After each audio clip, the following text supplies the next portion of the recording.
তুমি কে আমি কে ফার্মের মুরগি এই স্লোগানগুলো আমরা খুব ভালোভাবে নিতে পারি না। বিক্ষোভরত শিক্ষার্থীদের মধ্য থেকে স্লোগান উঠেছে, তুমি কে আমি কে ফার্মের মুরগি। কেন এই স্লোগান? এই স্লোগান শুনলে তো আমাদের পিলে চমকে ওঠে। নিশ্চয়ই কোন দিকটাকে ইঙ্গিত করতে চাইছি বুঝতে পারছেন। কিন্তু কেন এই ধরনের স্লোগান? শিক্ষার্থীরা যখন বর্তমান শিক্ষামন্ত্রীর বিভিন্ন কর্মকাণ্ডে অস্থির হয়ে উঠল, তারা নানানভাবে ট্রোল করা শুরু করলো শিক্ষামন্ত্রীকে, তখন শিক্ষামন্ত্রী বিরক্ত হয়ে সম্ভবত কোনো এক অনুষ্ঠানে বা সাংবাদিক প্রশ্ন উত্তরে তিনি বলছিলেন যে এই শিক্ষার্থীরা তো ফার্মের মুরগি। প্রশ্ন হচ্ছে, ফার্মের মুরগি বানালো কে বা কারা? ডক্টর ইউনূস যে পুরো একটা প্রজন্মকে শেষ করে দিয়ে গেছে সে কথা তো নতুন করে বলতে হবে না।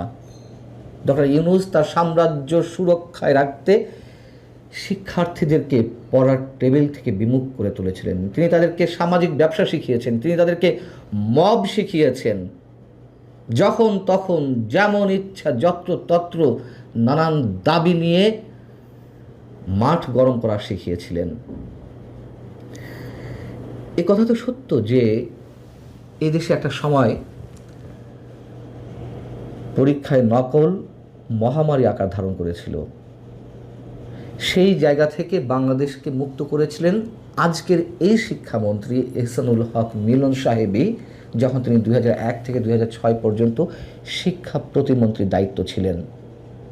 নকলের বিরুদ্ধে তিনি এক প্রকার জিহাদ ঘোষণা করলেন। তিনি হেলিকপ্টারে করে এক জেলা থেকে আরেক জেলায় ছুটে যেতেন বিভিন্ন পাবলিক পরীক্ষার সময়গুলোতে, নিজে নকল ধরতেন। একটা পর্যায়ে নকলমুক্ত বাংলাদেশ গড়ে উঠল, তিনি দারুণভাবে সফলতা পেলেন। কিন্তু সেই দারুণভাবে সফল মন্ত্রীটি বা সফল মানুষটি কেন বিএনপির এই সরকারের সময়ে এসে নানান ধরনের বিতর্কের জন্ম দিচ্ছেন? নানান কারণ রয়েছে। মন্ত্রিত্ব ধরে রাখতে হলে যে নানান ধরনের অযাচিত কাজের মধ্যে ঢুকে পড়তে হয় তার প্রমাণও তিনি তুলে ধরছেন। সাম্প্রতিক সময়ে দেশের 7টি জেলা পানির নিচে ডুবে আছে। কয়েকদিনের টানা প্রবল বর্ষণে দেশের বিভিন্ন স্থানে মানুষ ঘর থেকে বের হতে পারছে না। তখন এইচএসসি পরীক্ষার্থীরা নানান ধরনের প্রতিবন্ধকতা ফেস করে পরীক্ষা কেন্দ্রে গিয়ে পরীক্ষা দিতে বাধ্য হচ্ছে। এর মধ্যে অনেকেই নিশ্চিতভাবে পরীক্ষা অংশগ্রহণ করতে পারেনি। খুব স্বাভাবিকভাবেই ছাত্রদের পক্ষ থেকে দাবি উঠল যে পরীক্ষা পেছাতে হবে, কিন্তু কর্ণপাত করেনি সংশ্লিষ্ট কর্তৃপক্ষ। শিক্ষামন্ত্রীও অনড় রইলেন।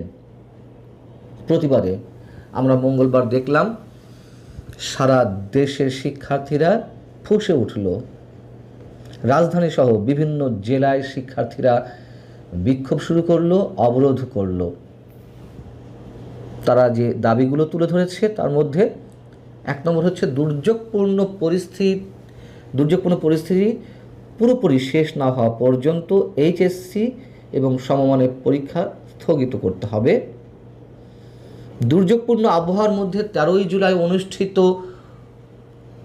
পরীক্ষা বাতিল করতে হবে এবং পুনঃ পরীক্ষার ব্যবস্থা করতে হবে। তার কারণ অনেক পরীক্ষার্থী এটিতে অংশ নিতে পারেনি। 3 নম্বর হচ্ছে আগামী 24 ঘন্টার মধ্যে শিক্ষামন্ত্রী এহসানুল হক মিলনকে পদত্যাগ করতে হবে। ছাত্রদের এই যে দাবিগুলো সবগুলোই কি অযৌক্তিক? আমি বলছি না যে তাকে পদত্যাগ করতেই হবে, কোনো ধরনের অভিযোগ উঠলেই যে পদত্যাগ করতে হবে এমন কথা নেই। যদি আমাদের পার্শ্ববর্তী রাষ্ট্রসহ বিভিন্ন রাষ্ট্রে বিভিন্ন সরকারের ক্ষেত্রে এ ধরনের অনেক এক্সাম্পল রয়েছে। কোনো মন্ত্রীর বিরুদ্ধে কোনো ধরনের অভিযোগ উঠলেই তিনি তার ব্যক্তিত্বের জায়গা থেকে পদত্যাগ করে বসেন। সেই প্র্যাকটিসটা তো আর আমাদের দেশে শুরু হয়নি। যাই হোক, ছাত্রদের নিশ্চয়ই যে দাবিগুলো তার মধ্যে অন্যান্য দাবিগুলোতে যৌক্তিকতা রয়েছে, কিন্তু প্রশ্ন হচ্ছে যে কেন শিক্ষামন্ত্রী অনড় অবস্থানে রইলেন? কেন পরীক্ষা পেছাতে চাইলেন না? কী যুক্তি থাকতে পারে? হ্যাঁ, হতে পারে, যেটি জানা যাচ্ছে যে তিনি সেশন জট কমিয়ে আনতে চাইছেন। করোনার সময় দেশে যে মারাত্মকভাবে সেশন জটে তৈরি হয় বিভিন্ন পর্বে, বিভিন্ন ক্ষেত্রে, শিক্ষা পর্যায়ে, মিলন সাহেব আগের জায়গায় যেতে চাইছেন। যেমন আগে এইচএসসি পরীক্ষা শুরু হতো এপ্রিল মের দিকে, সেটি এবার শুরু হলো জুলাইতে। এবং খুব স্বাভাবিকভাবেই যারা এইচএসসি পরীক্ষায় অংশগ্রহণ করছে তাদের মধ্যে যারা সফলতার সঙ্গে কৃতকার্য হবে তাদের একটা বড় অংশের টার্গেট থাকে উচ্চশিক্ষার জন্য বিদেশের কোনো শিক্ষা প্রতিষ্ঠানে গিয়ে ভর্তি হওয়া। এসব চিন্তাভাবনা ভালো, অবশ্যই ভালো। তার জন্য দায়ী কে? আবার শিক্ষামন্ত্রী এহসানুল হক মিলন সাহেব সংসদে দাঁড়িয়ে মঙ্গলবার তিনি নিজের পক্ষে যে সাফাইগুলো দেওয়ার চেষ্টা করলেন তার একটু অংশ আপনাদের শোনায়। তিনি বলছেন, যদি পরীক্ষার কোনো কেন্দ্রে পানি উঠে থাকে তাৎক্ষণিকভাবে আমরা কেন্দ্র সরিয়ে নিই, লোকাল অ্যাডমিনিস্ট্রেশনকে সেই দায়িত্ব দেওয়া হয়েছে। পরীক্ষা কেন্দ্রে যদি সেই পরিমাণ পানি, বিপজ্জনক পরিমাণ পানি ওঠে তাহলে সাথে সাথে পরীক্ষা কেন্দ্র বদল করা হবে। এটা কোনো ব্যাখ্যা হলো? এইভাবে পরীক্ষা দিতে পারে শিক্ষার্থীরা? তারা পরীক্ষা কেন্দ্রে এসে জানবে যে কেন্দ্র চেঞ্জ করা হয়েছে, আবার দৌড় দিয়ে সেখানে যাবে, এতে তাদের মাথা স্থির থাকে? আবার শুধু পরীক্ষা কেন্দ্রের বিষয়ই তো নয়, তাদেরকে তো ঘর থেকে বেরিয়ে কোমর পর্যন্ত পানি ডিঙিয়ে কেন্দ্রে যেতে হবে। নিশ্চয় অনেক শিক্ষার্থী যানবাহনের অভাবেও পরীক্ষা কেন্দ্র পর্যন্ত পৌঁছাতে পারেনি। নিশ্চিতভাবে অনেক পরীক্ষার্থী এই পরীক্ষাগুলোতে অংশ নিতে পারেনি। সেই ধরনের ব্যাখ্যাও না, হাস্যকর ব্যাখ্যাও তুলে ধরা হয় সংসদে। তিনি শিক্ষার্থীদের উৎসাহিত করছেন, পড়ো পড়ো, বেশ ভালো কথা, পড়ো পড়ো বললেই তো আর পড়া হয় না। যেখানে শিক্ষা প্রতিষ্ঠানগুলোতে পর্যাপ্ত শিক্ষক নেই, আবার বিষয়ভিত্তিক শিক্ষক নেই, কি উদ্যোগ নেওয়া হয়েছে গত 5 মাসে এই সরকার আসার পরে? কিছু হলেই তো বলা হয় কেবল এই সরকারের বয়স 2 মাস, কেবল এই সরকারের বয়স 3 মাস। আরে 5 মাস তো হয়েছে, কি উদ্যোগ নেওয়া হয়েছে? এই যে এইচএসসি পরীক্ষাটি চলছে, সেই এইচএসসি পরীক্ষায় আবার ফিজিক্স সাবজেক্টের প্রশ্নেও ভুল ছিল। আবার বিজ্ঞানের কোনো সাবজেক্ট আগে একটু বন্ধ দরকার হয়, সেই বিষয়টিও মেনটেন করা হয়নি। এত সব পরিকল্পনা নিয়ে কাজ করা হচ্ছে, মানে পরিকল্পনার পরি উড়ে গেছে, আছে শুধু কল্পনা। না, টাইট দিতে হবে। যেই এসএসসি পরীক্ষা, মাধ্যমিক পরীক্ষা হয়ে গেল, সেটির উচ্চতর গণিতের প্রশ্নে ভয়ঙ্কর ধরনের ভুল ছিল। 3 বা 4টি প্রশ্নে ভুল ছিল, যদিও পরবর্তীতে সংশ্লিষ্ট কর্তৃপক্ষ থেকে জানানো হয়েছে যে যেই প্রশ্নগুলোতে ভুল ছিল সেগুলোর পূর্ণমান শিক্ষার্থীদের দেওয়া হবে। তাতে কি সব সমস্যার সমাধান হয়ে গেল?